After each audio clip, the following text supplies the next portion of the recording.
Okay, perfect. Well, I want to say thank you to everyone here who's joined. Um, I know this is time out of your evenings.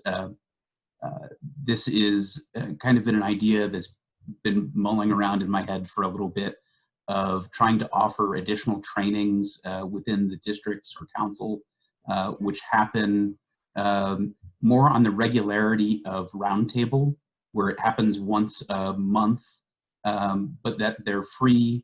They're about an hour, and they go more in depth into a topic than we can go into at roundtable, and making them very accessible. So hopefully everybody has a great time, get something out of this. One of the things I wanted to do, so what the main topic of why we're here, and I think we've all got the same point, is we want to know what are the tips and tricks about getting your pack restarted or getting, being successful during this time of COVID. And how do we get those den meetings going where we keep the scouts entertained and active, and what if we're not meeting at all?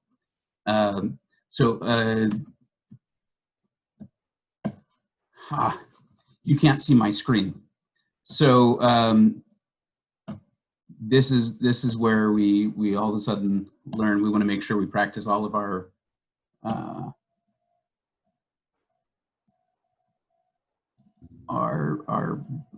good habits here. And as soon as I did that, it perfect, it's visible now. So you should hopefully see a screen up on your up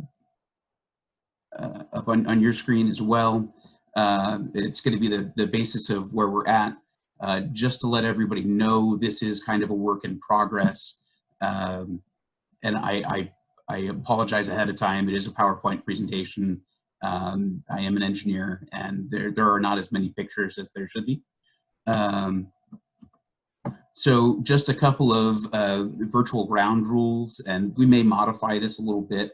The group isn't quite as, isn't as large as it could be, but I am going to ask that everybody stay on mute when you are not asking a question. We're going to have some dialogue and all in the future. If you can make sure you turn off your video when you're not asking a question. What this does, it helps keep the bandwidth down, so our our internet connections are as stable as possible. We're going to I'm going to remind you, the cyber chip rules. We want to, good etiquette, good scoutsman like character here. Remember, chats get sent to the presenters. I've got that locked down. These are the behaviors we want to model for our scouts. I'm going to try to do as best as I can to answer chats as they're coming up, but I'm going to be looking at the other screen a little bit more than the one over here. So I've got Kat Ressler, who hopefully many of you know from Alpine, who is also going to be kind of my co-host or moderator.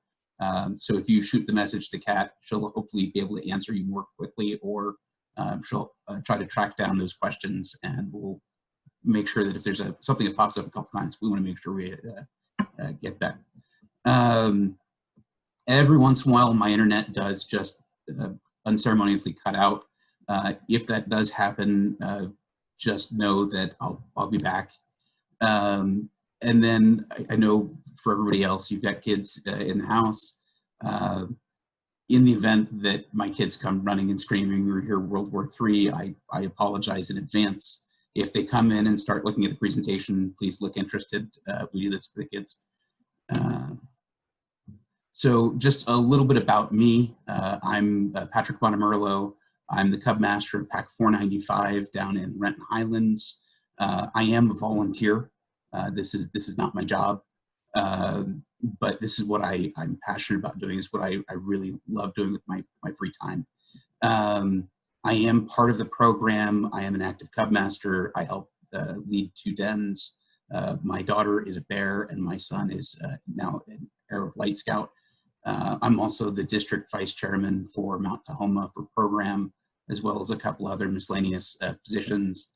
For those who don't know me outside of scouting, just so you know, I'm a professional engineer and I'm a project manager. and I work a lot with bridges and structures, rail and construction. Um, this is important. Just again, I'm a volunteer. The other thing is, if you ever hear me talk about formula or procedures, or there are the engineer part of my brain, which sometimes says that things can be boiled down into a problem with components, and as long as we look at each of those components, then we really make our lives much easier. And so this information you should have, but here's my email address. Even after this presentation, please know that I'm happy to send out the slide deck. I'm also available for questions. I'm always here and happy to help talk. So that's kind of the housekeeping up front. Now the agenda, what we're going to talk about, one, why are we scouting? What is this about in the day of COVID? Should we be meeting now? What are the pluses, minuses? There's a lot of rhetorical questions, but then looking at what den meetings should look like, as well as what can the PAC do to help support the den, as well as what can you do with the PAC to help supplement what you're doing. So make it, they both help each other. And after that, I think it's probably going to be about 45 minutes. We'll open it up for discussion, find out what people are doing well, what people may have questions about that I didn't cover. And so I'm going to start off with what are the conceptions of the scouting program? And what I'm going to do is I'm going to ask a couple of times here in the presentation to shoot me a chat, or want to get some dialogue going. When you think of the Cub Scouting program, the Scouting program, what do you think of? I grew up in the Cub Scouting program and then the Boy Scout program at the time. And in the Cub Scouts, I remember it being largely arts and crafts.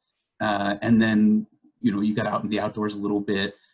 You did a lot of team building, games. We had a lot of fun.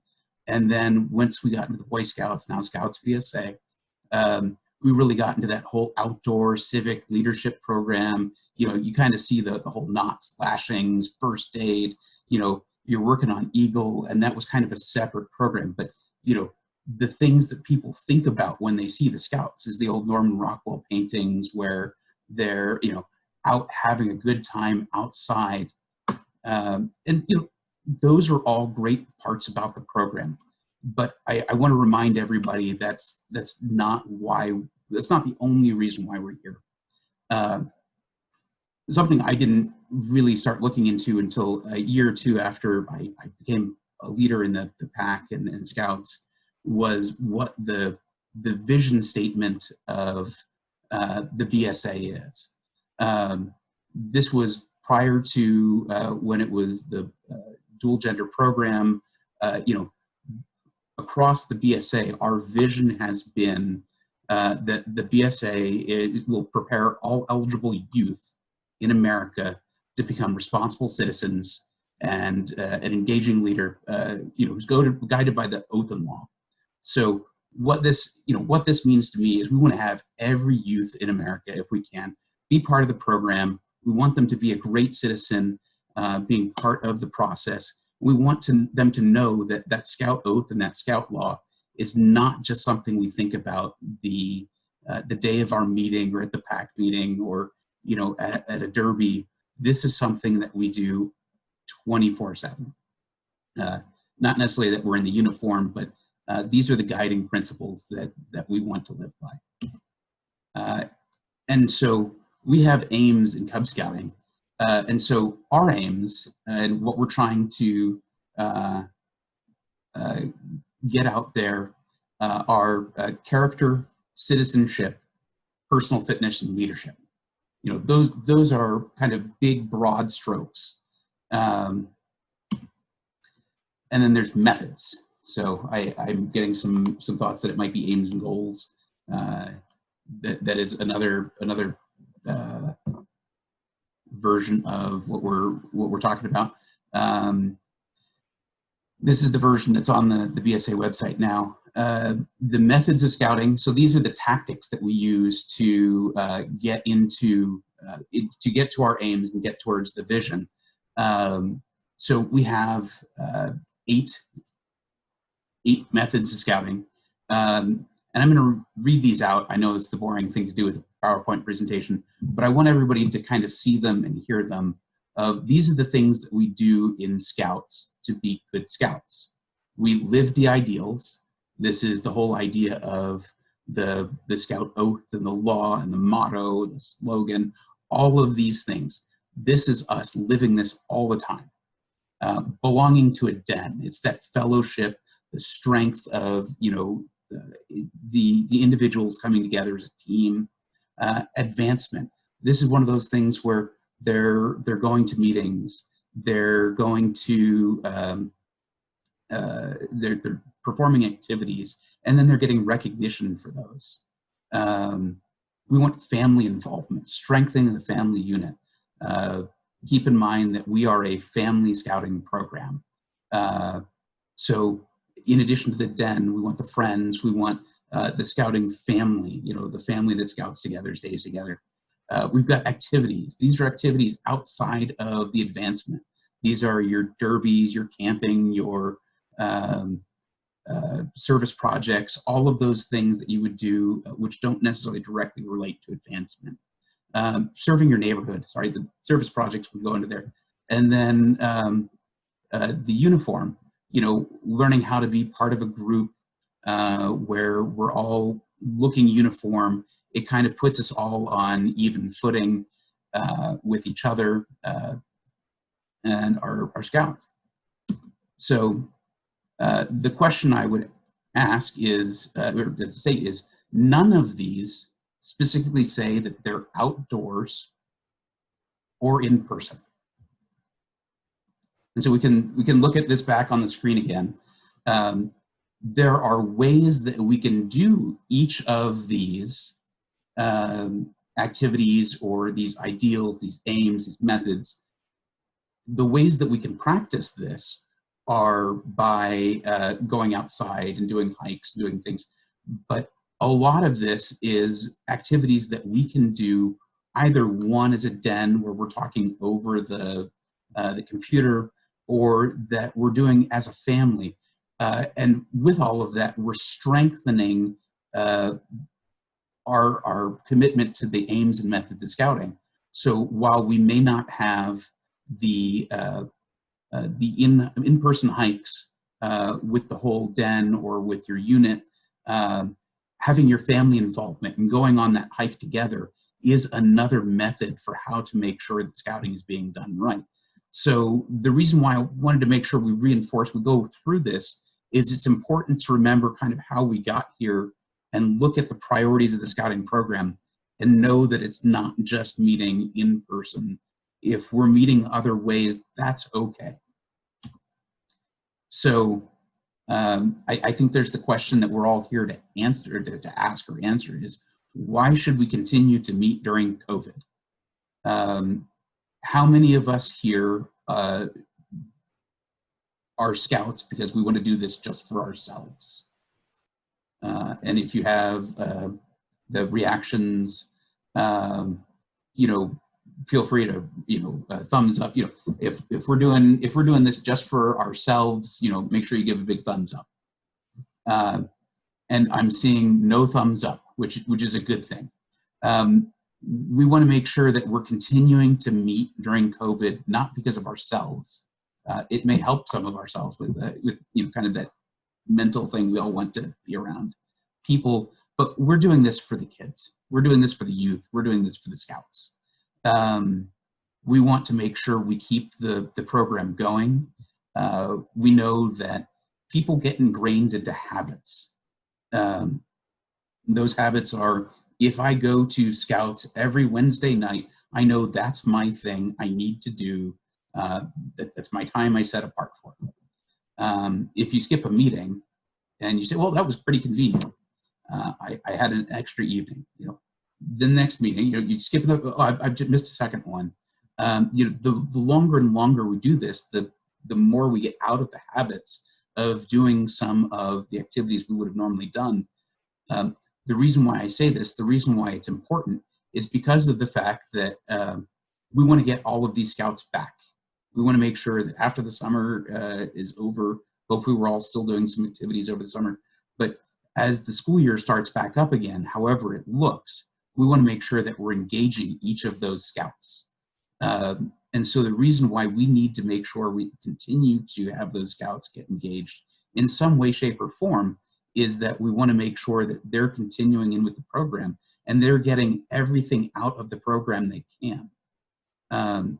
I also want to stress the fact that, you know, I know with my own kids, and I imagine that a lot of you see the same things, they see their friends at school, they see their friends at Scouts, they see their friends when they're playing sports.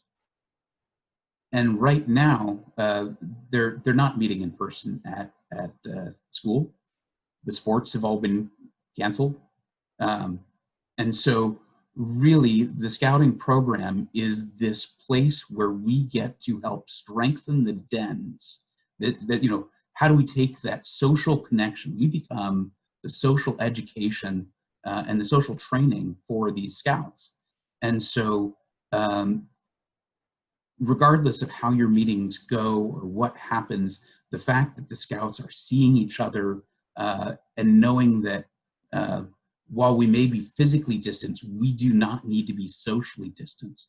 This is a really, really important part in the mental development of our scouts. So what about den meetings? You know, den meetings are the natural place for us to be able to do a lot of our scouting. The reason for that is because we're already in smaller groups. You know, maybe we're going to have restrictions from the state, which say you can meet in small groups, but large groups are not possible. So as a little background, PAC 495 is roughly 50 to 60 scouts. So I don't see a whole lot of PAC meetings happening in person for a while. But we've got dens that are on that manageable level of 4 to 10 scouts. So even when we talk about with parents or parents at a distance, we can start looking at doing some physically distant activities sooner. But the other thing is we can have easily interactive den meetings where the scouts are seeing each other, they're getting to learn things, and they're having fun, they're seeing their friends. That's what the den age level type of thing is all about. So the den meetings are really the natural spot for us to concentrate on having things. So let's try those reactions again. And you know, feel free to type into the chat to me. Who remembers their first meeting as a den leader? And I'm going to say I do.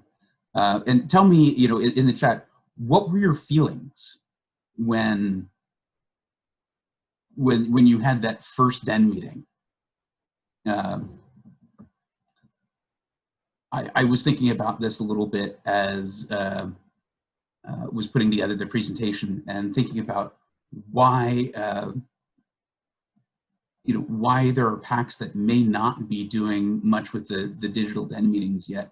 And I was thinking back to my first meeting as the Tiger Den leader. I hadn't accepted the position officially. Chaos, boys running around, exciting, nervous, but ready for the challenge. You know, these, I think that, yeah, so these are the same answers I came up with. Here you can see there were 2 scouts and my daughter, who's now a scout. They were about half my height, and they were 2 of the most terrifying beings in existence for the span of about an hour. Because here I am, you know, an engineer, I work with adults, you know, and now trying to wrangle all the youth. And, you know, to me, this was, you know, this was my first experience back, you know, with the Scouts. You know, so I think everyone here is, you know, is popping up with the same things. It was nervous, overwhelmed, challenging. You know, there's that fear of failure. You know, you want to make sure you're doing a great job for the scouts. Um, and, you know, how does that carry over to what's going on right now? Uh, and so what I'm going to say is, I think that those who haven't gotten as far into the virtual scouting, one of the reasons why is because we're starting to see that same mentality again of, oh my gosh, this is new. I've got to perform to a certain level. I've got to do all these things. And what if I don't do as well? What if the scouts don't get as much out of it? And, you know, what I want to do is I want to tell you, we're in a very different spot now. You know, gonna make a couple assumptions, and if these are not true, I'm going to encourage that we start finding the ways to make them true. You're now in a different spot. You know, the first thing is you become trained either by going to PTC or an in-person training. You may have gone to myscouting.org and done the online training of the basic skills on how to be a den leader or a committee chair or a cub master. You've run a few meetings. Having done a few of these, you start getting, you know, there's that learning curve. And, you know, we always talk about flattening the curve right now. You know, we flatten that learning curve in scouting as well. And we have a lot of control over that. So you've learned how to plan a den meeting. You know how to prepare for it. These are skills that are easily transferable. The whole idea is you need to look at how you would have planned a den meeting before and then tweak it a little bit. But the most important thing is you ran it, you did it, and all of us are here. We're still here. We made it through. As terrifying, as overwhelming as they were, they didn't kill us. So I'd like to say that that made us a little bit stronger. So sort of like with, people ask me about movies. I like to watch movies. You know, Patrick, you say you really like all these movies. I think a lot of them, you know, were not really well done. And I'd make the joke about the DC comic book ones versus the Marvel ones. You know, people say that the DC ones have struggled. I say I've enjoyed all of them. And the reason why is because I set my expectations right. Whether you like them or not, you know, if you go in saying, I'm going to go in, I'm going to have fun, I'm going to see it for entertainment value, you know that if you set the bar low, you know, you're going to see a performance above that. So I'm going to give you some hints as to where some of those expectations, you want to make sure you keep those in mind, is just like your meetings in person, some meetings will be a hit. They will be awesome. You're going to come out of them like that. I did great. I don't see how I could have done a better job in person. And there's the counter to that. There will be meetings that will flop. They will be epic flops. You're going to say, I cannot believe I tried doing that. They all looked bored halfway through. And you know what? That's okay. Just go into the expectation. If it doesn't work out, there are so many other things you're going to get out of this den meeting other than the activity. One of those is the scouts are going to get to see their den friends. So whether it was a hit or whether it was a flop, you're getting the den together, you're strengthening the den, and you're working on that social engagement, which our scouts are so desperately needing. You're going to find that not everybody attends all the meetings. There are some who won't attend at all. Zoom or those virtual things just are not their thing. And that's okay too. We want to encourage them. If the Zoom thing isn't, you know, the virtual thing isn't their gig, talk to those parents. We want to make sure that we give them opportunities of how do you scout at home? How do you enable that program so that way they can be active with the den as they feel comfortable. They can be active with the pack as they feel comfortable. They're engaged, they're continuing. And then, you know, take what you do and learn from it. There's the meetings that do well. Find out, you know, what made those good. There are going to be things that flop. What did you do that could have made it better? You can learn from it. But the biggest message of this is stay positive. you know, next week is the new week, and I can do better, or I can do the same. But the big thing I'm going to do is I'm going to continue to do it. I'm going to be happy because I'm doing it for the Scouts. So I did this presentation for a pack in Newcastle, but without the slides. And it was very much an open discussion. And I included this slide here for a reason. And the reason why is because at the end, their big takeaway is, wait, I thought you were going to give me a secret. You gave me tips and tricks, but we thought that there was a secret behind doing this. And the answer is, this is not rocket science. There is no top secret thing that I'm going to give out to you. But there are formulae. There are things that you can do. There are tips and tricks. There are guidelines of things that you can do that will help make your meeting successful, so that way you can break them down into little pieces that aren't so daunting. They're not so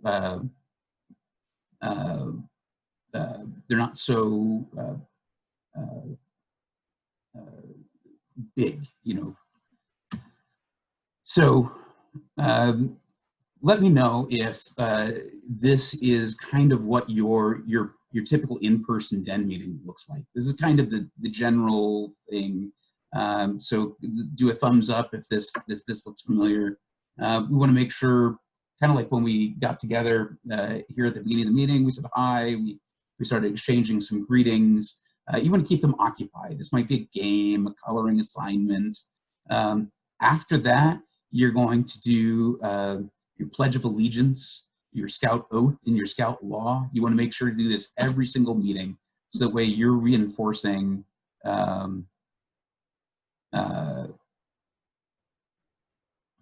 you're reinforcing that oath and law, that they're remembering it, repetition. And then finally, I always encourage a song. A Scout is cheerful. There are so many great songs you can add in, get them really excited and ready for a meeting. A real quick announcements, so everybody knows what's happening in the next week or two. And then, you know, you've got your activities, your advancement progress. This is where you might be working on your adventure for the week or month. Hopefully you have a game or something like that afterwards, some time to socialize, and then you close the meeting, however that may be. So hopefully that's the same for everybody. So what I'm going to say is, what is a successful virtual meeting? So a successful virtual meeting is going to look almost the exact same. So this is where we take the virtual meeting. This is the big thing. It's overwhelming. And we're going to break it down into the little chunks. And so we want to make sure that we have our gathering. We want to keep them occupied for a few minutes as they're getting into the meeting. We're going to do our pledge, our oath to our law. We're going to do our announcements. We're going to do our activities, our advancements, any of the progress we need to do, the game, and then we're going to socialize and close. So hopefully this looks a lot like the previous slide, because I did just copy and paste it. The only difference is the song. We can talk about that here in a second. So timing. This is a lot on a slide, and I know, but I wanted to make sure that we got it here and kind of in one spot. So I always spend a lot of time trying to make sure I knew how much time I had in for my Den meeting, based upon how much time I had in the spot in the school before they kicked me out. But I realized that it's not so important to feel the need to fill that whole time with stuff, which is going to succeed, because that's hard. So we want to make sure we understand the gathering. It's going to be about 5 minutes. If you start your meeting at 6:45, everybody will be there by about 6:50 who's going to be there. Get them talking a little bit. You're going to opening activities, your oath, your law, all of these things. We've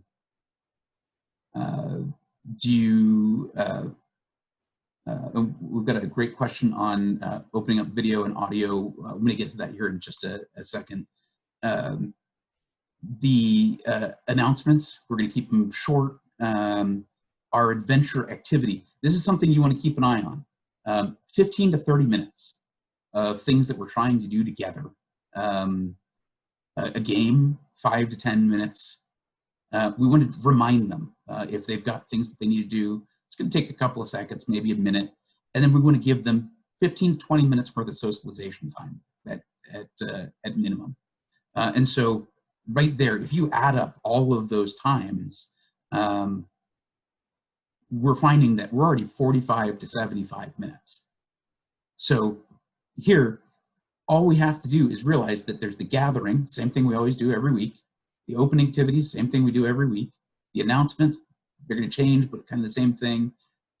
We're really trying to spend our time on this 15 to say 40, 20 to 40 minutes between the adventure activity and the game. And then we're going to talk about the socialization, but that's kind of like a free area. So you're only planning about 20 to 40 minutes worth of stuff. So again, 45 to 75 minutes. If you are above 30 minutes long, it's a success. You know, you've gotten the kids together, they've shown up, they've gotten to talk to some friends, and they learned something. Below 30 minutes, I would say that's where you start getting to the point in time where you want to make sure you're adding value to the parents as well as to the scout. If they're taking the time out of their schedules to get them ready and get them in front of the computer, you want to make sure that they're there long enough that they get some value out of it. So if it's a 10-minute meeting, that's probably a little short. You can stretch it out. But if you're above 30 minutes, that's a pretty good spot. We're going to get into each of the individual items here in a moment. We're going to talk about some of the chat types of features here shortly. These are great questions coming in. If scouts are bored looking, and so normally with a den meeting, I would have all of their videos on. And so hopefully everybody's looking pretty excited right now. But if they're looking bored and the activity just isn't working well that night, cut it short, figure out how to reinvent it for the next week, but don't drag it on. If they're having a great time and you're saying, well, the formula says 15 minutes, let them drag it out. Take it out in some other time, or if you have the time to keep the meetings, if you have the time to let the meeting go long, do that. But if they're having a great time, just let it go. This is their fun time. So what does each of these different topics look like? And so there are a couple of questions that are popping up. One being a great one. Let's talk about it afterwards. Meeting outdoors. That's a great one. Not as much covered here, but it's a good one to talk about here in a minute. So the gathering. This is this extra couple minutes that we need to get logged in. Technical troubles. If there's something that they were supposed to have brought to the meeting, whether it be paper or pencils or supplies, or if there's something that they picked up or got dropped off for them, they want to have that there. So this is a good time to make sure they've got that. If there's a couple of scouts sitting around, ask them something that they did over the week, get some conversation going. I would recommend taking notes, because inevitably someone's going to say they got a puppy, or they're working on a project that's going to last a couple of weeks. If you take some notes and remember this and re-engage them the following week, they understand that you're taking the time to remember about them. I know my memory sometimes, if I don't write it down, it doesn't stay. But make sure that you have a specific time you're going to start. So if it's 5 minutes in, you want to make sure that you keep that about the same every time. Opening ceremony. For a flag ceremony, you have to have big flags, right? The answer is not really.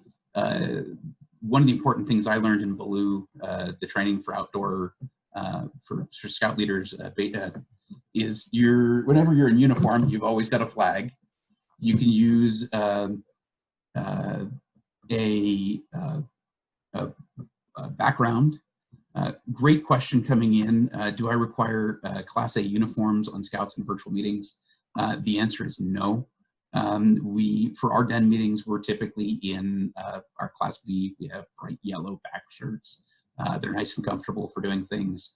I do encourage, you can see the Scouts in the photo here. Some of them are wearing their yellow shirts. I encourage it. But if somebody isn't wearing their uniform, I'm not going to kick them out of the meeting. But the other thing is it's really easy to go down to the dollar store or the hardware store and pick up a flag.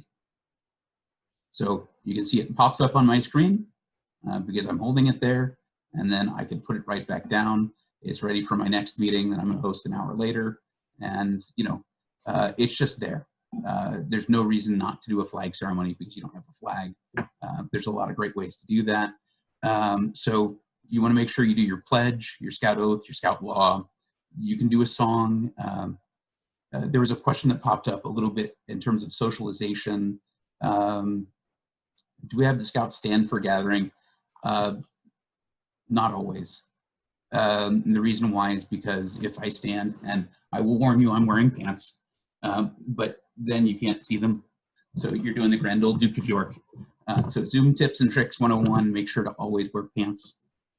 This is a YPT thing. But there was a question that popped up earlier about socialization. Do the kids all speak at once, chat privately?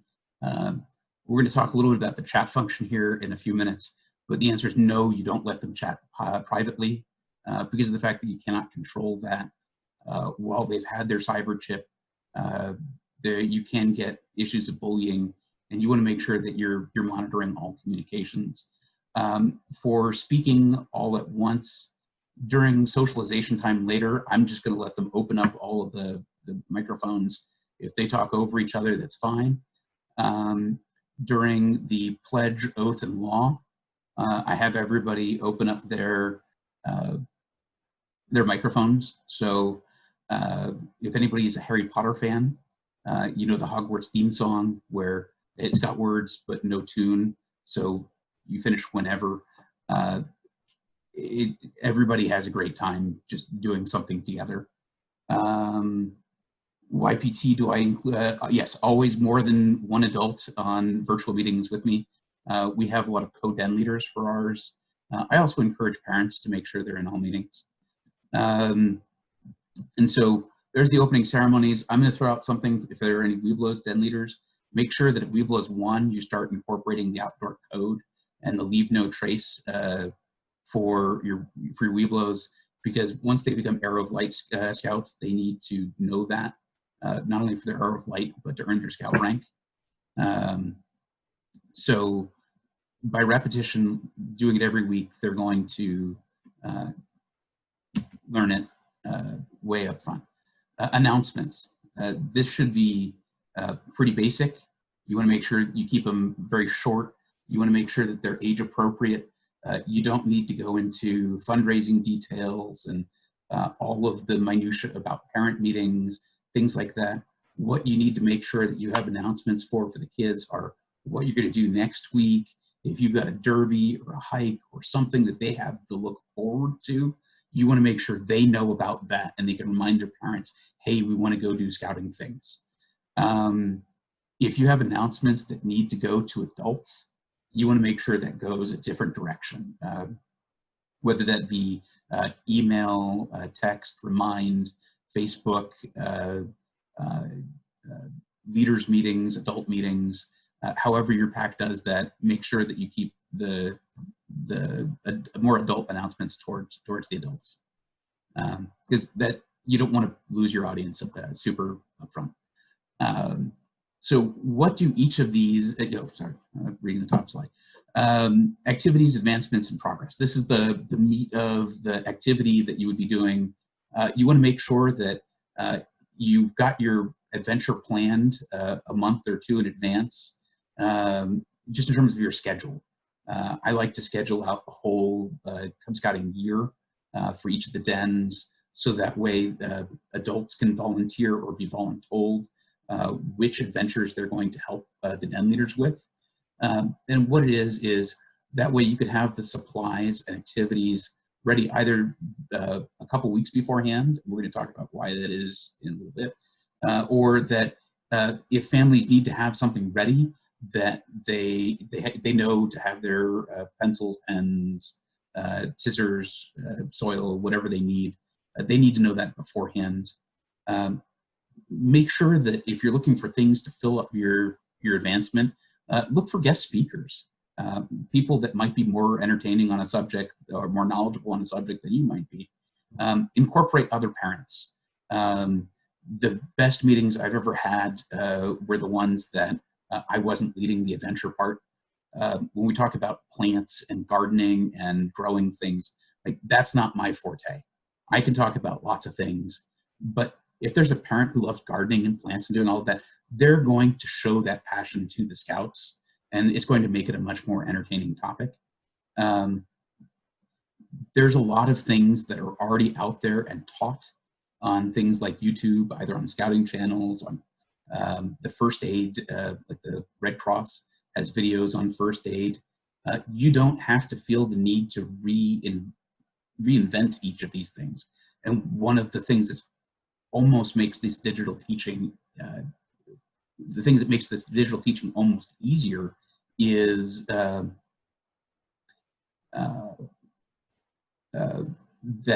you can share things like YouTube videos that you've pre-vetted, and you have the internet connection, computer connection, and it's easy.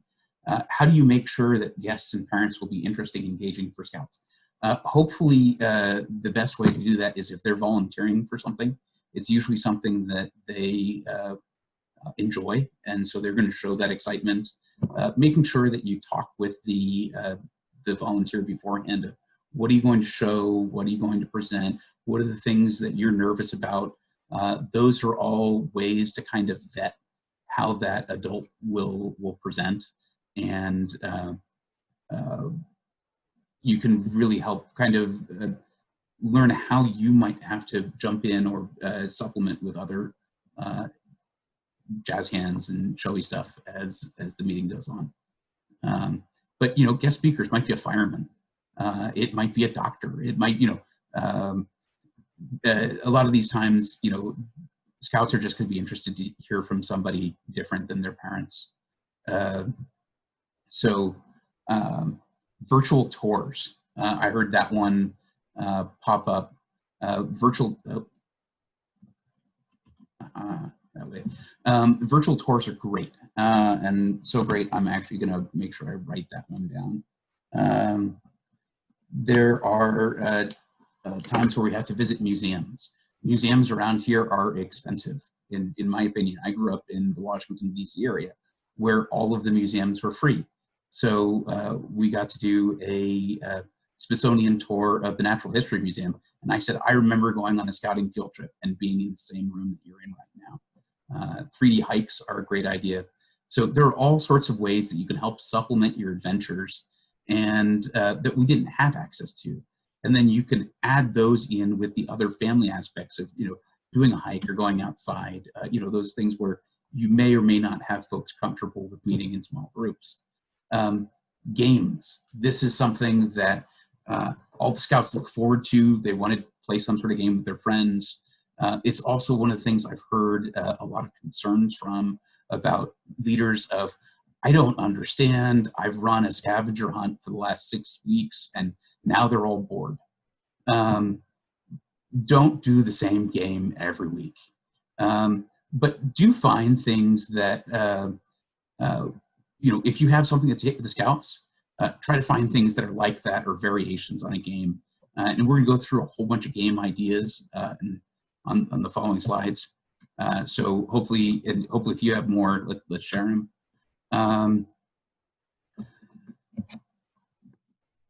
But that's what happens when you copy a slide and then don't look at it again. So as we're starting to wind down our meetings, we've gotten through our adventure, we've got our reminders, so we've had the adventure, we've done the activity, we need to say, okay, remember next week, you need to make sure that you bring this back, you need to tell me about this, you need to look for something, or you need to bring something. This is your quick reminders of things that they're going to need to do in the future. And then we're going to bring it to a different part of the meeting, which is that 15 to 20 minutes, at least at the end, that you have dedicated to the scouts just having time with their friends. You do not have to plan this out. It's awesome. But I do recommend have a few tips or topics handy in case the conversation just kind of falls flat of what should we talk about tonight. So first thing, sort of like when we had our ground rules at the beginning of this meeting, we want to make sure we set our ground rules for our socialization time. This is going to be scout appropriate. We want to make sure our language is good, and we're talking about things that we can talk about that are okay. Have topics that are handy that your kids like to talk about. I have seen some really animated conversations about video games. That's really popular, especially as they're playing. They're all playing these games individually right now. But what they, the thing I thought was really cool was when some scouts all of a sudden said, oh my gosh, you're playing that same game. And so they started seeing that while they're playing something individually, that they are connected with their friends and they're all doing something that's together. Shared interest, it's the whole thing that they can bond over. Books, don't be afraid to bring in the idea of books or what's going on with school, things like that. They may want, we talked a lot about fiction, what people like to read, and all the kids came back with a reading list of things that they wanted to read, which I thought was great as a parent. Try to make sure everyone's included. So if someone's been a little quiet or doesn't look, they haven't had that time to jump in, you might want to break in and say, hey, I see someone's trying to ask a question or bring something up. So you're there maybe as a moderator, but as long as the ground rules that you've set are going and the conversation keeps going, let them go until you have to say, hey, we got to all go to bed. And so recap, we've taken that meeting and we've broken it down into very individual steps. So we gather, we keep them occupied, we do our opening, we have our announcements, we've got our activities that we've planned, game, and socialize and close. So a couple of tips, and I think these are as close to the secrets as I'm going to, that I have to release out there is make sure that you're planning out your den calendar the whole year and base it off of the PAC calendar. Hopefully by this time or pretty soon, you're going to be sitting down with your JTE scorecard and you're going to plan out your year. And if this is a topic you want to hear more about, let me know. We can talk about it. I've got a whole den planner that goes along with our PAC calendar, so den leaders can just drag up the adventures and line them up with den meetings. And then they've got the whole year set out well in advance.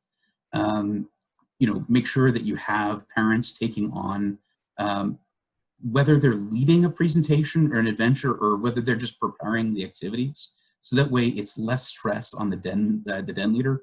I like to visualize the den leader as a project manager, or they're the person who is organizing the whole year. They're getting their volunteers in the right places, the right times, but they don't have to feel the need to teach everything. In the lion and tiger years, there's that whole thing where the den leader, that's kind of their thing, but I just never let go of that and just kept having, I'm sorry, in the lion tiger years, it's supposed to be shared amongst all the parents. I never told them, the parents, that changed. So as long as you get that mentality going early, it really, it just builds, and you can help build your volunteers and things like that. How do you award recognition about loops? We're going to talk about that here in a minute, because that's part that the PAC can help you with. So you want to make sure that the parents are helping to share that load. Let parents know about what activity materials you need. It may be that they have, you can make certain assumptions that folks have paper at the house. Hopefully that's a safe assumption. Otherwise, let them know that you're a safe person to talk to, that you'll get them something. We're going to talk about picking up adventure supplies and advancements here in a minute. And one of the other things is, for all the den meetings, I know that my life is ruled by my calendar. So when you send out the announcements for meetings, I always like to send them as calendar invites. So regardless of whether somebody has opened up that email or acknowledged it, it's put on their calendar. So 15 minutes beforehand, there's going to be something that says, Johnny Scout needs to get ready for their meeting. And so it's that helpful reminder for parents. Almost anything can be done virtually if you think it through a little bit. So here are our Weeblos, and it's hard to see it unless you zoom in a little bit, but they're all holding pieces of paper with bright lights and battery packs. We actually had them do the engineering adventure where they built circuits with lights and batteries and all of that. The big thing was we knew that these are the kind of activities where we need to make sure we gather all the equipment for them. We need to disperse it. We're going to talk about how the pack can help disperse things, but the big thing is there are ways to get the parents to come to you. So for those that want to talk about games, there are a lot of common ones, or there are some common ones that I've heard of a lot. There are some that I'm just finding out even for this meeting, just kind of researching out. Scavenger hunts. I've had a lot of success with the younger dens of scavenger hunts. These are your lions, tigers, even your wolves. With our Weeblos, I've had mixed results. They don't necessarily want to go run and grab something. So if you find that topic which is interesting to everybody, make notes. So I've learned that certain dens in my pack like this. I'm going to remember that and kind of do more of those, and sometimes cut bait on others. So scavenger hunts, don't have them search for the same thing every time. One time we had them look for their favorite cooking tool, and we asked them to tell a story about what's the best thing that they've made with that. So what you're getting them to do is you're having them practice their public speaking, even at a young age. They're getting to tell a story, they're having fun, they're doing something in front of their friends. A favorite toy, show and tell. My kids love show and tell at school. They're not getting to do that right now, so why not have that happen here in scouting? The scout law hunt, one of my favorite that I've done, have them bring back something that reminds them of a point of the scout law. One of the scouts I've had that was he's always very quiet, came back with one of the most profound ones, and he was like, I'm wearing my Orioles baseball cap, and it reminded me of loyalty. And sorry, I was going through the mind. But and he explained why that was, and it was his loyalty to the team, and like you can tell that these scouts are thinking about this. Or you can, if you want to stretch this out, you can give them a list of things and find out who comes first. And then the reward might be an actual reward, or just a crisp congratulations. One of the ones that I've found has been great for young dens, older dens, committee meetings, wood badger trainings, are called dice breakers. This is one where you can either have them do a scavenger hunt to go find a die, just a 6-sided die. I know every time I get asked the question, do I bring my 20-sided die? And I realize I'm amongst good friends. But the whole idea is everyone has a die, or you can have pinch rollers who can roll for others. You can develop a set of 6 questions based upon age appropriateness, and then everybody takes turns rolling. And the way it works is somebody would roll and say, I got a 3. And so you would then have your list of questions up on the screen. And so it says, if you could eat only one food for the rest of your life, what would it be? And so this is a great way for scouts to just get engaged and think there's some, I'm not going to say gambling, there's some amount of chance to what question that they're going to ask. It causes them to think on their feet a little bit. And the benefit is it's team building as well. So the scouts are each getting to learn something fun and new about their friends. Again, if you're going to do this for a tiger or a lion, make sure that the questions are more along the lines of, what's your favorite ice cream cone? Or, whereas once you get into the Webelos or even your committee level, you can start asking more in-depth questions. What's the highest elevation you've ever been on without a plane? That was one I got asked in a training, which was all sorts of great questions. And then think about asking, well, what questions do you want to ask next time? And you can build these things yourself. Two Truths and a Lie is another game.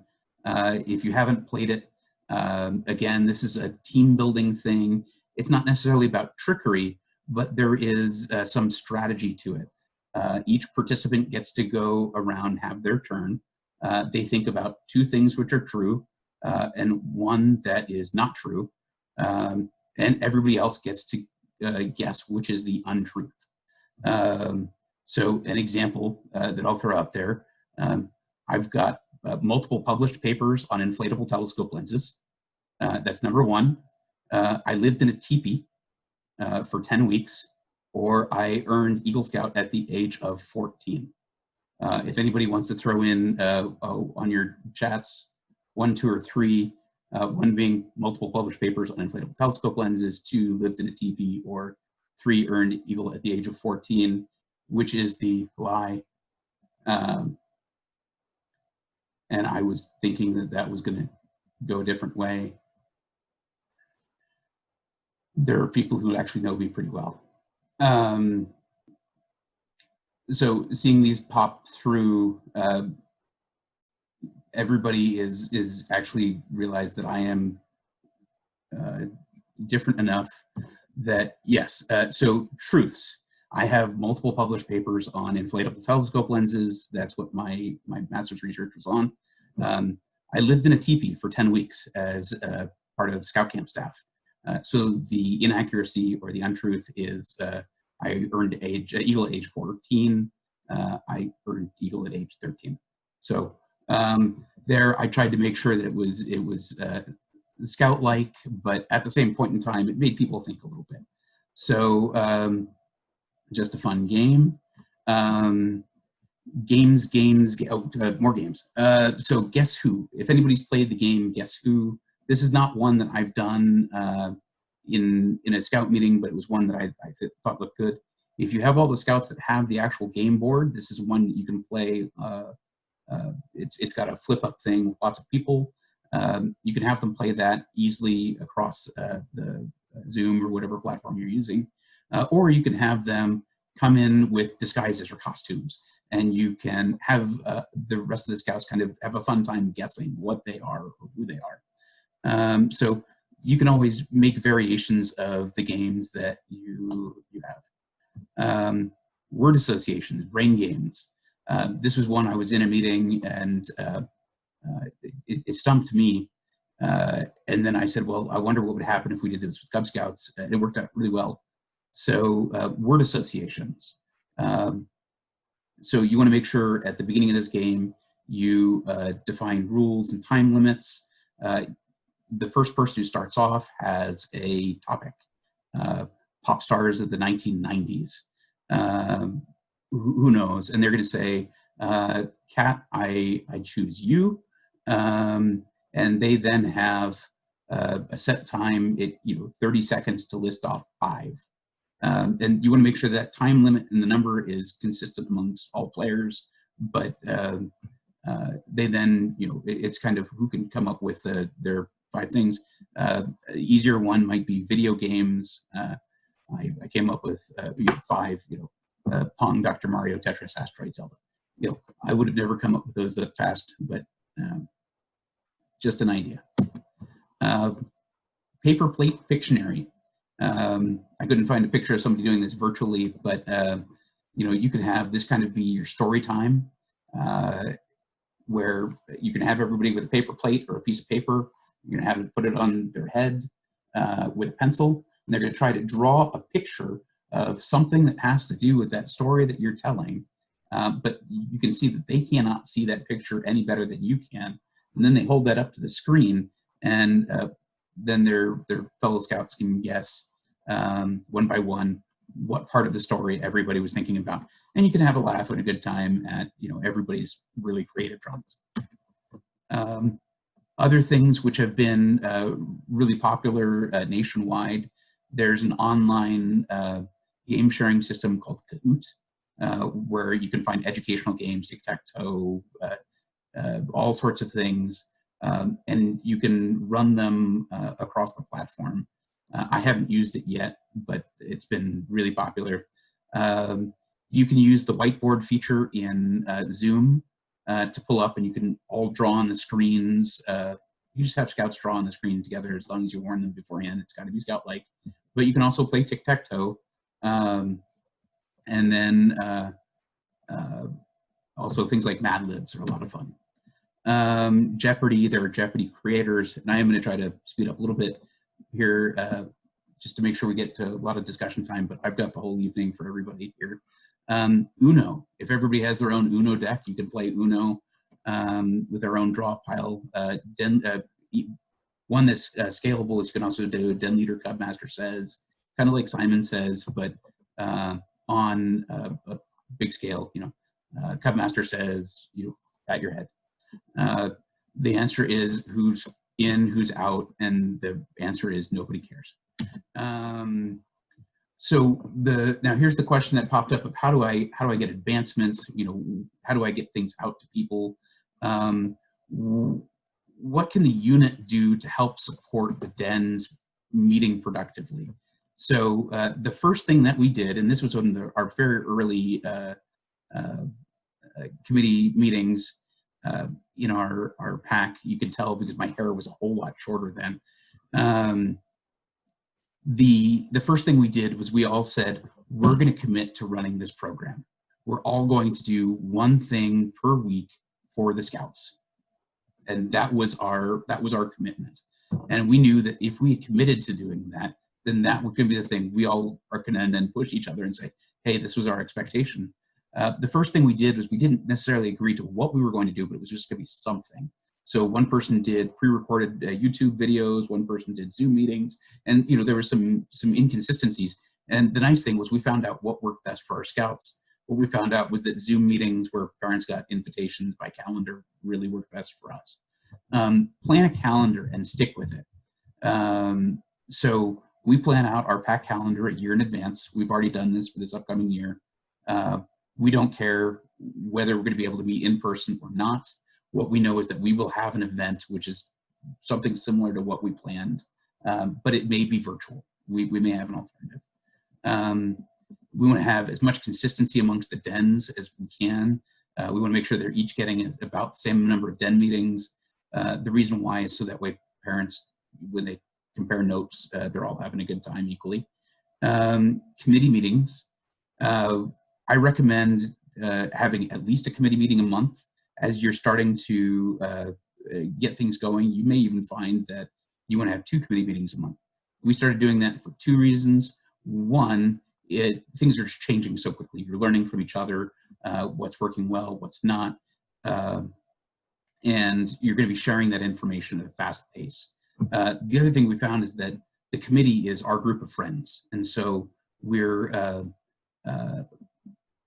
the social support, sort of like at the den level, but the committees for the parents.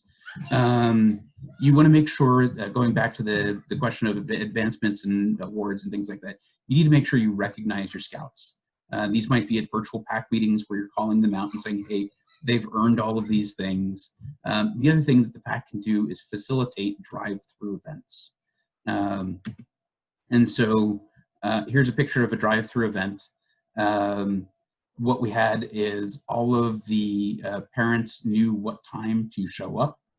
We're going to be at the school bus lane from 1 to 3 on Saturday, at which point in time, the parents were able to bring their kids out of the house for a little bit. So the kids got to get out. They stayed in the car. Everybody wore masks, gloves. We had hand sanitization. We kept our physical distance. It was all very well advertised up front what we were going to do to make sure everybody was comfortable. But what we did was, and we're going to go, probably have a slide for this, we made sure that we handed out all the stuff that they would need, as well as the recognition, as well as preparing them for the following. So you got to really reimagine what you want to accomplish with your PAC meetings. How do you recognize, how do you get them information that they need? Somebody asked about getting groups together in small chunks, 4 scouts, physically distant. We've started having some physically distant hikes where we explain our ground rules that you have to be a certain distance away. But yeah, if the rules say, hey, you can do this, I would say offer up in-person events judiciously.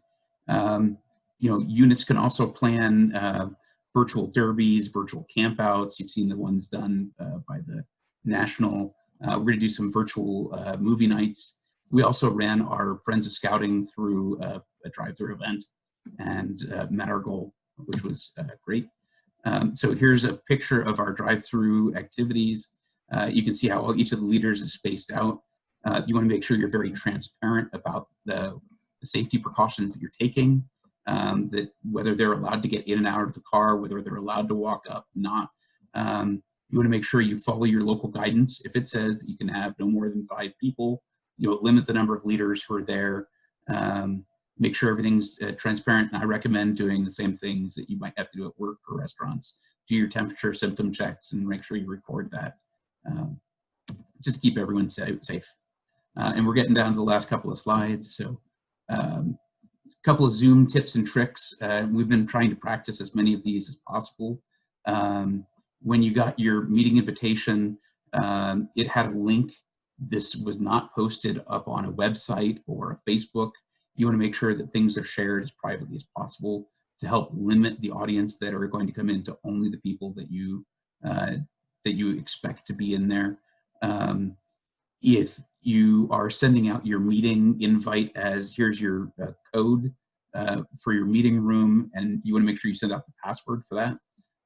That's where people started having kind of the Zoom break-ins, which they didn't have they didn't need a password, so they just put in random codes and showed up into meetings. You want to make sure you disable participant renaming.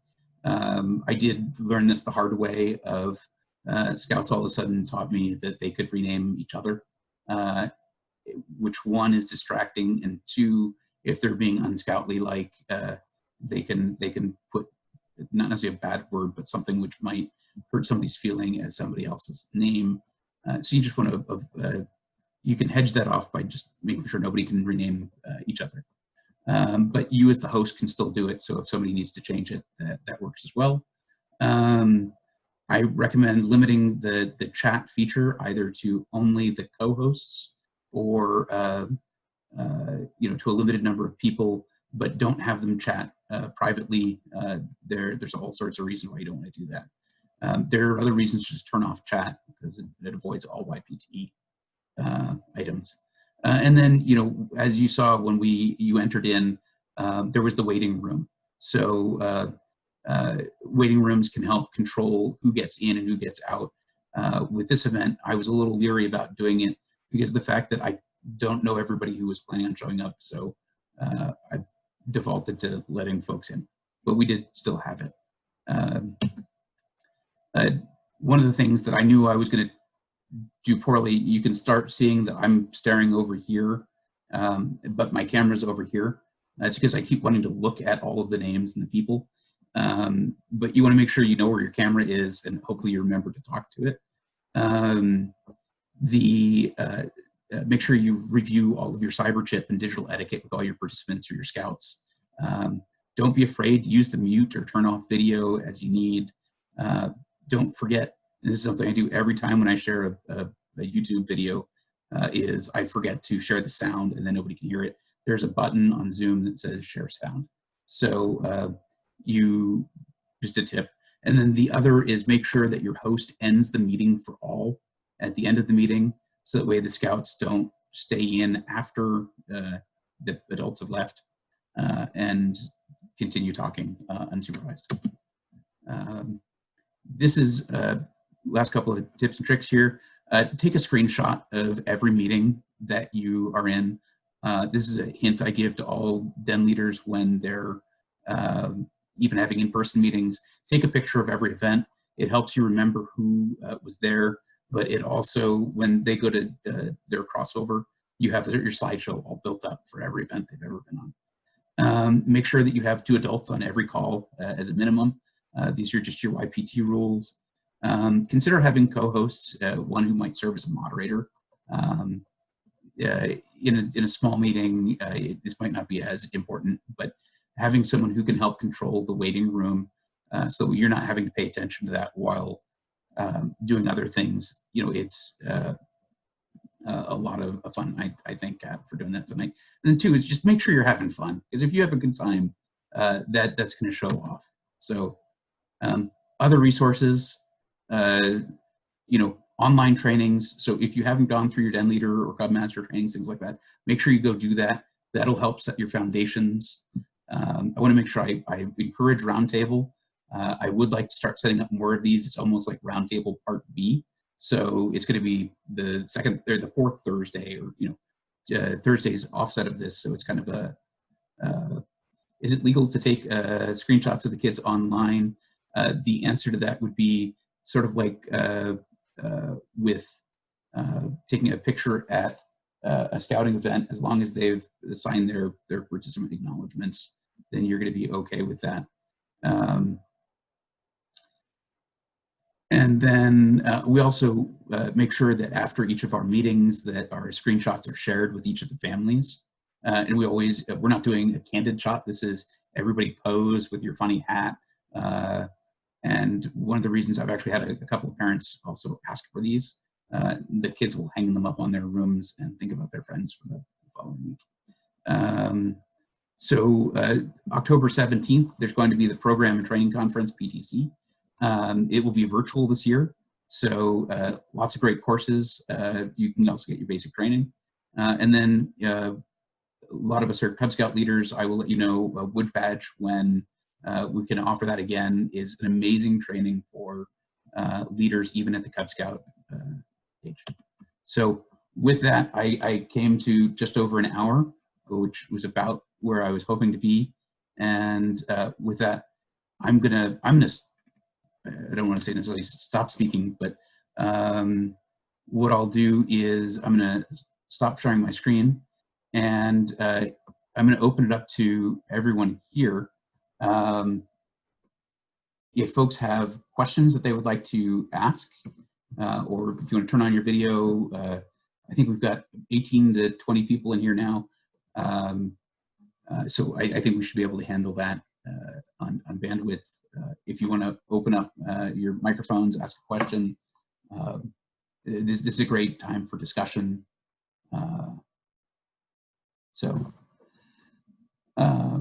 I see here something from Gary. It says some of the Zoom meetings have been hit or miss. Are there differences between the PAC and Den meetings or troop patrol meetings that are appropriate for the older youth? So that's a great question. I work with the Order of the Arrow, which is Scouting's Honor Society, so that's my kind of dealings with Scouts BSA. I know that there are a lot of the games that we've played in the Order of the Arrow where it's share screen, everybody draws. Folks had a great time with that. The nice thing is it's easier at the Scouts BSA level for Scouts to be able to come with games and say, I'd like to challenge somebody to come up with the next game for the next time. But any differences on, say, PAC to Den meetings, PAC meetings I've typically had as much more sort of like this, except everybody that wants to share their video has to share their videos, but it's a lot of listening.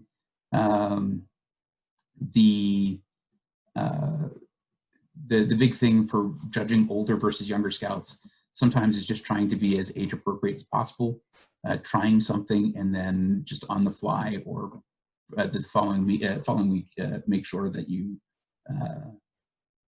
get how do I say that? try to adjust and think of how to make it more of a hit. But aside from that, all the games I tried to present are scalable for age appropriateness. I've run a lot of them through our committee meetings. I do want to, you should give a shout out. I wholeheartely believe I have an amazing PAC committee and den leaders.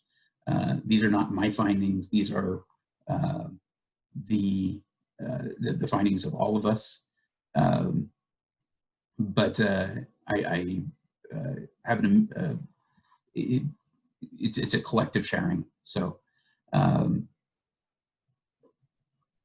there was a question of can you send a copy of the PowerPoint? The answer is absolutely. I had intended this to be a PowerPoint presentation that could be sent out. So if you either shoot me an email or send your email address in the chat, I will send that out tonight. And please feel free to turn on your video, turn on your microphone, ask a question. I read kind of slow sometimes.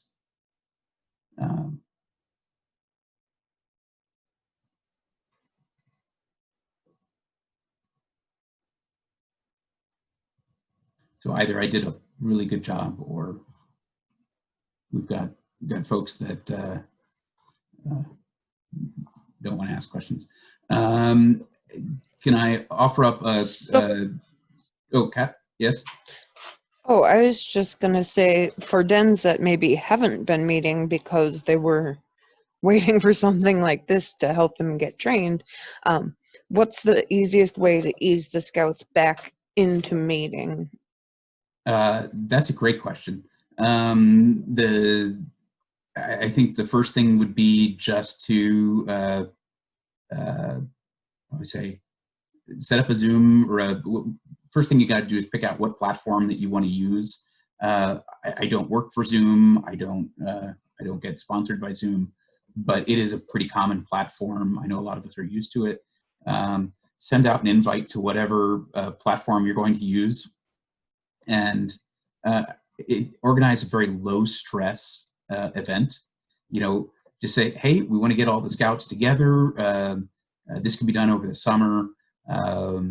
And say, we just want to get the scouts together. We're going to have an update about what people are doing for the summer, give them some time to talk. We might play a game and start talking about what adventures that they'd like to do during the year or next week. And so have it be not necessarily adventure specific, but just kind of that putting the foot out the door, or putting the foot in the door of we want to make sure we get the scouts socializing, giving them some time to talk, and while they're physically distant, stress that they don't have to be socially distant.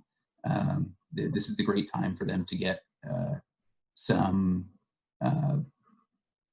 time together, and stress that that's what your intent is. And by the way, I'm going to stop recording here real quick.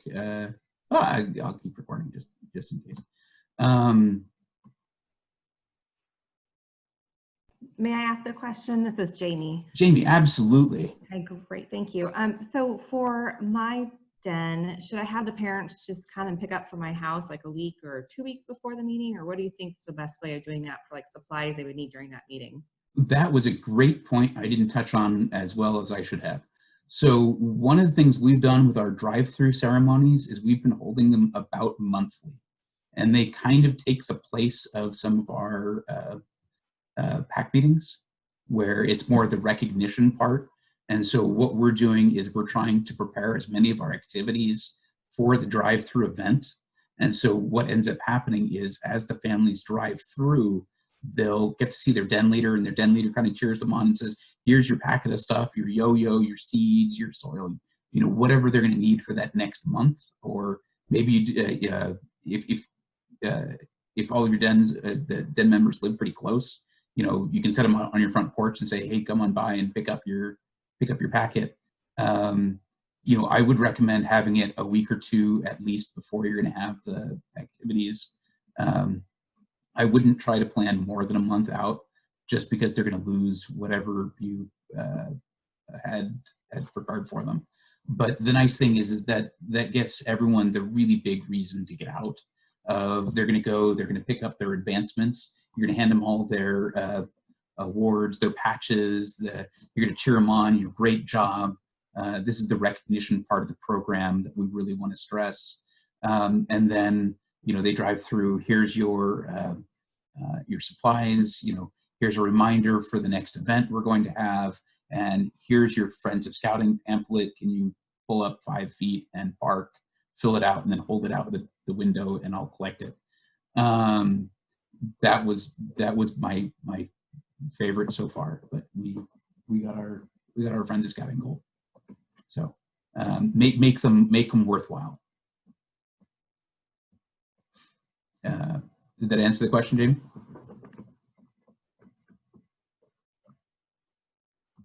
Yes, that answered the question. That was perfect. Awesome. And so this is another reason to have your den calendars planned well in advance. And I'll see if I can pull something up here real quick. Hopping into my scouting account here.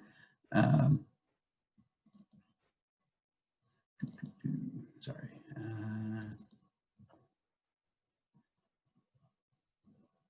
I do a lot of things in Excel.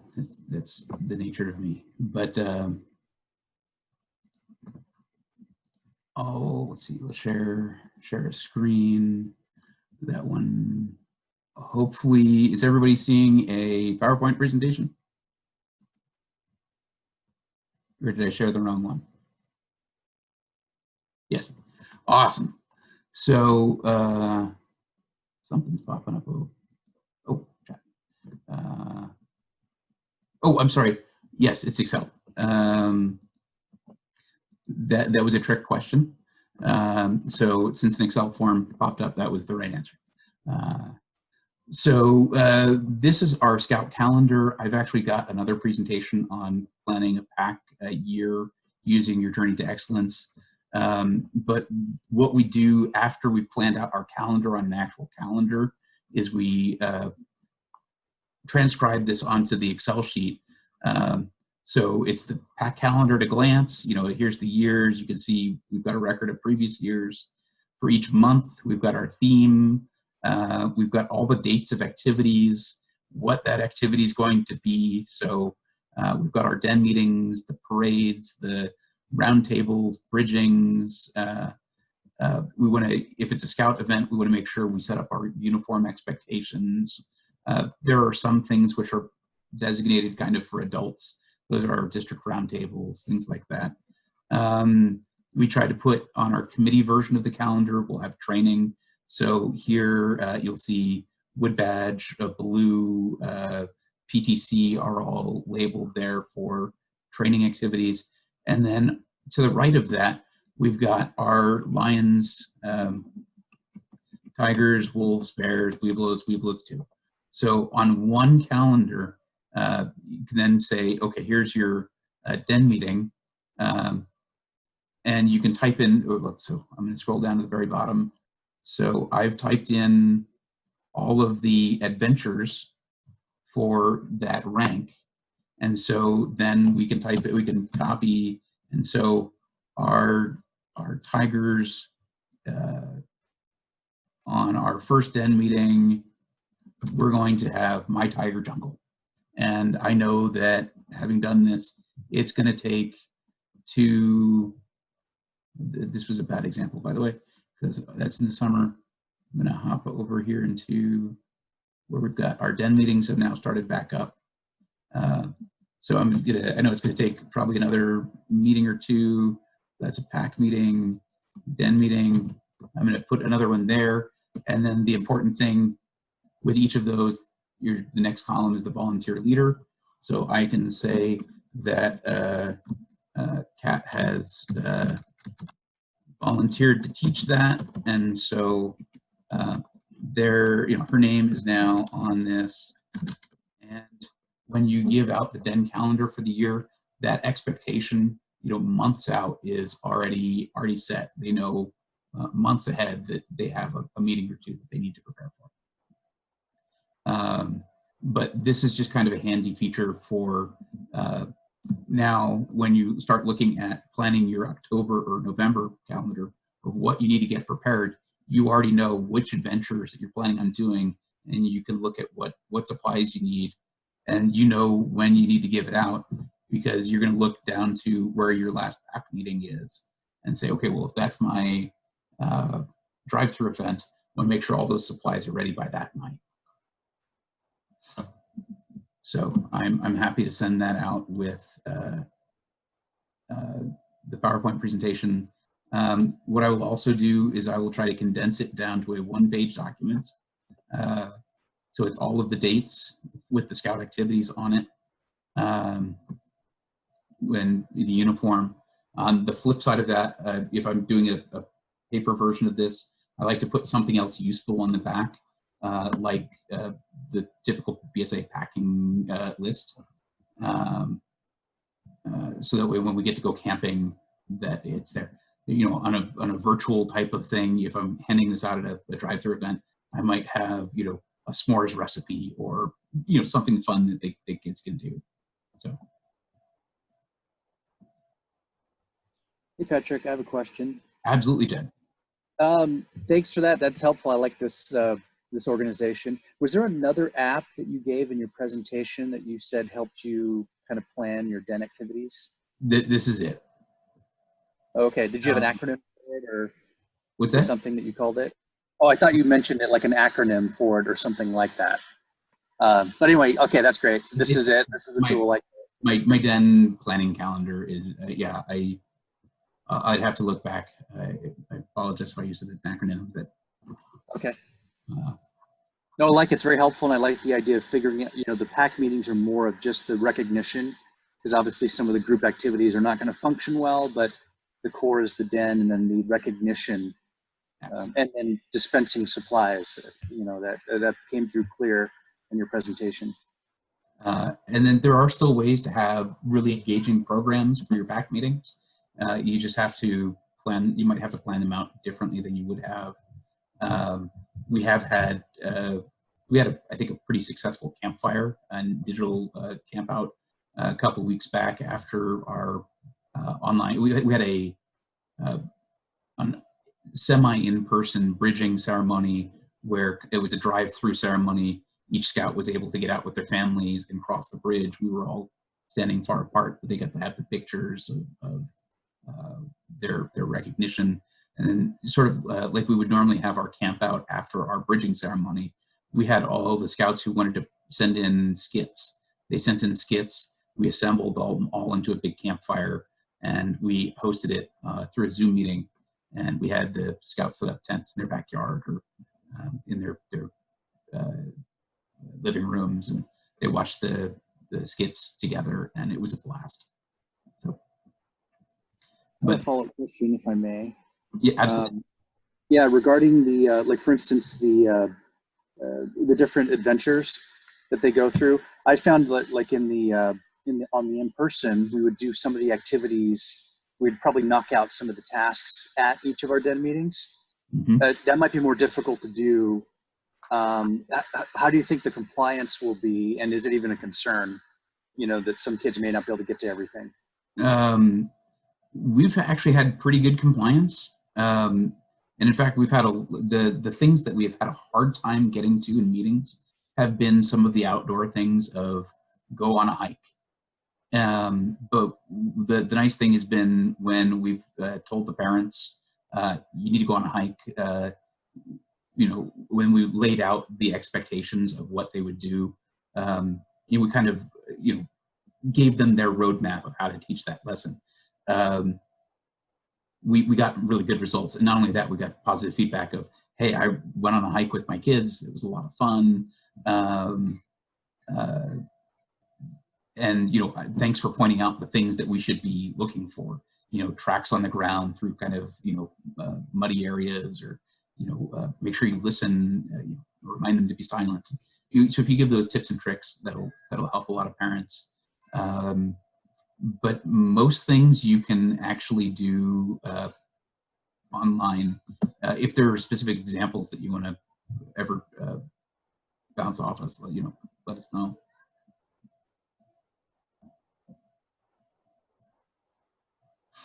Cooking was maybe one of the other ones that we had a harder time with. Just kind of thinking off the top of my head.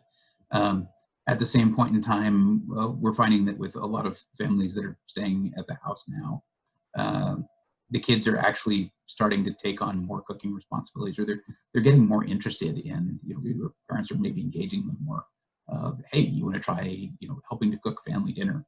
And so we've tried to offer up suggestions on how to integrate scouting with maybe the things that parents are doing on a regular basis.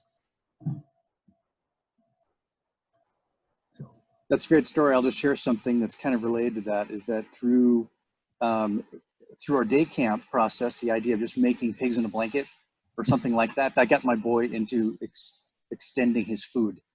Oh, that's right? awesome. He only ate oatmeal up to that point, pretty much, and fruit. And then once he made his own thing, it got his imagination going. So that was a big part of his development process, was making his own food. That's awesome. I know my kids like watching the cooking shows. And so then when they started staying at home a little bit more, it was like, oh, what if we tried making something like this? And then it was trying to figure out how we could encourage, some of the activities that we could also mark off on scouting type of things. But yeah, we definitely got a lot, how do we cook over easy eggs? How we, they kept getting bigger and bigger. And so it really does help. This is that strengthening the family unit task or method of scouting.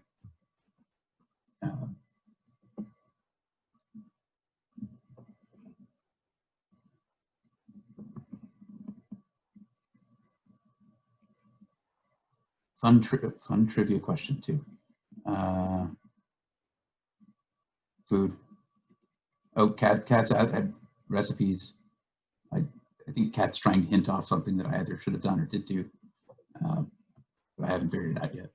No, I was just saying that when you were talking about how the scouts should socialize at the end, I noticed there was a great discussion around what food and recipes the scouts had been making, and my son created an entire list just based off of that conversation of foods he then wanted to try. So you can incorporate it into many different parts of the program if you want to. Absolutely. And so that came out of one of the socialization events we had. We've talked about video games. And through that, we heard that a couple of the scouts had gotten connected through their Nintendo Switch codes. So they're now playing games together outside of scouts, building that then connection. We've had the reading, so it helps strengthen the school educational side. We've talked about cooking, and so it sounds like parents are getting better fed, which is always awesome.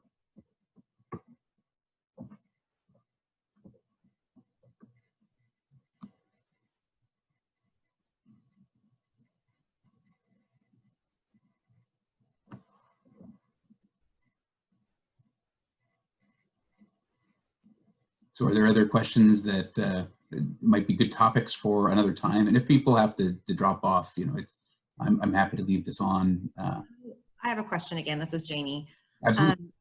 Would this recorded video be available by chance to be able to be shared with the parents? I'm going to figure out how to do it, but yes. Okay, perfect. I think it would be really helpful to our committee to just see a successful example and how we can start making those positive changes.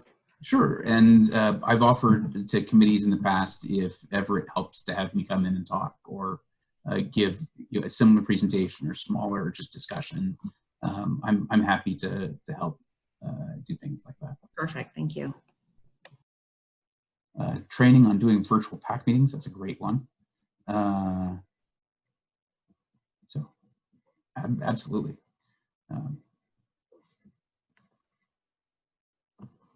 But yeah, I will figure out how to share this recording. Hopefully it was enjoyable and educational for folks. Yeah, thanks, Patrick. I appreciate it. And also thank you for, I think it was over a year ago where you got me into ukulele. And my wife has started now. I got her own ukulele for Christmas, and now she's really into it. That's awesome. Well, I know they had a great time, you know, talking about Star Wars and hanging out. Amelia still talks about that. So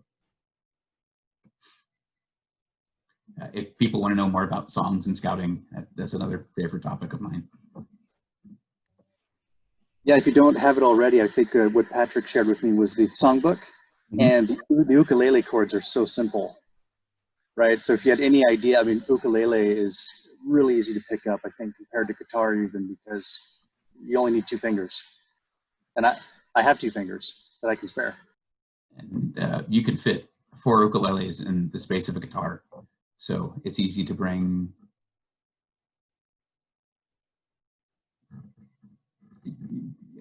It's easy to bring a couple of them on a scouting trip, so that way, if it's inevitable, a scout will say, "Hey, that looks really cool. Can I try?" So it's always fun to have a spare instrument, so that way somebody can pick it up. And for Kat's reminder, a ukulele has 4 strings, a banjo has 5, and a guitar has 6. Ukuleles also look really cool, and there's this factor where kids just got to grab it because it's kid-sized. Mm-hmm. They got to have it. They're careful with it, but even if it gets dinged up, a ukulele costs well under $100 if you want. It's not something you have to watch closely. And absolutely, any of the resources we're talking about, if I'll save the group chat here and try to get everybody's all the things out to folks. But if I don't send something that you heard about, just reply and say, please remember to send me these other things. And I'm happy to share. Thanks, Patrick. I think I'm going to head out. I'm going to leave the meeting. I appreciate it. Great. Well, great talking with you, Jed. I'll talk to you soon. I had another question, Patrick. For the songs, you mentioned that you guys sing them. We actually don't sing songs, and I'd love to incorporate that. What would you suggest would be our starting song or a place to find the songs and music? Under the PTC, so there are a couple ways to do that. I like pocket songbooks. I've got all sorts of them around here. It's starting to get dark in here, so I've got so many scouting resources around me. But when you go to Wood Badge, they'll give you a pocket songbook, so that's well worth the price of admission. But I also have a songbook done by another scouter. So this is, you get roughly 2 songbooks out of an 8.5 by 11 piece of paper. But songs that I really enjoyed with scouts, I'm Alive, Awake, Alert, Enthusiastic, The Grand Old Duke of York, the Hippopotamus song. I've got a lot of scouts who have liked that. It Ain't Gonna Rain No More, No More. Tom the Toad is a great one with morals of look both ways. Kat, you hear me sing. Which ones do I do? Baby Shark. Kids love that. Call and response is a good entry level song. Any call and response type one I would recommend if you're just kind of getting into it. The nice thing about call and response is that you don't have to have all of the scouts having something where they've either memorized it or they are reading it.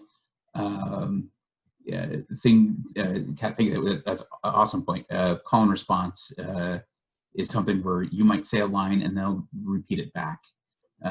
So they're remembering short bits and it gets them into the process of singing songs. And then as they practice them more, the ones that have a verse or 2, things that have a lot of actions that go with them is one of the reasons why I like the Grand Old Duke of York or the Grand Old Captain Kirk. There's a Star Trek one as well. The kids like the movement, but there's a couple of online scout books that are free. You can print out. But yeah, I can. Perfect. Thank you. Yeah.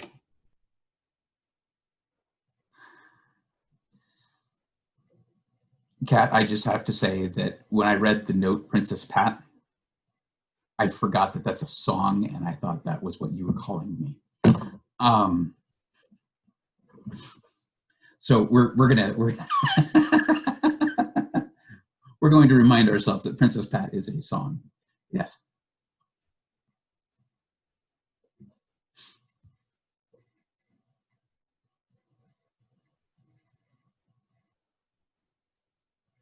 Wendy and Shelley, we haven't heard from you. Is there anything else that we can help add on to, or?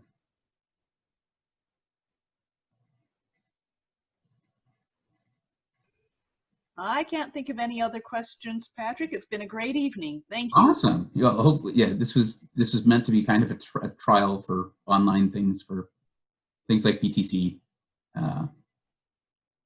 This has been so helpful. I really appreciate you doing this. And I wish I would have had more of my committee here, but I will pass on everything and send them my notes for sure. And all of your links. Like I said, I'm happy to meet with committees. I started doing that individually with PACs and things. And what I found was that I could meet with more PACs just by doing something like this. Yeah, this is great. Well, thank you so much, and I appreciate your time. Absolutely. So thank you for coming. Thank you. Bye. Bye.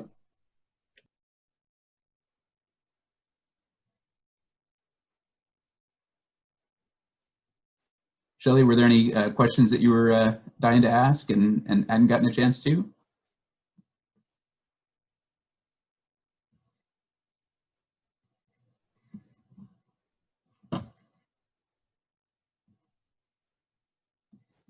Got my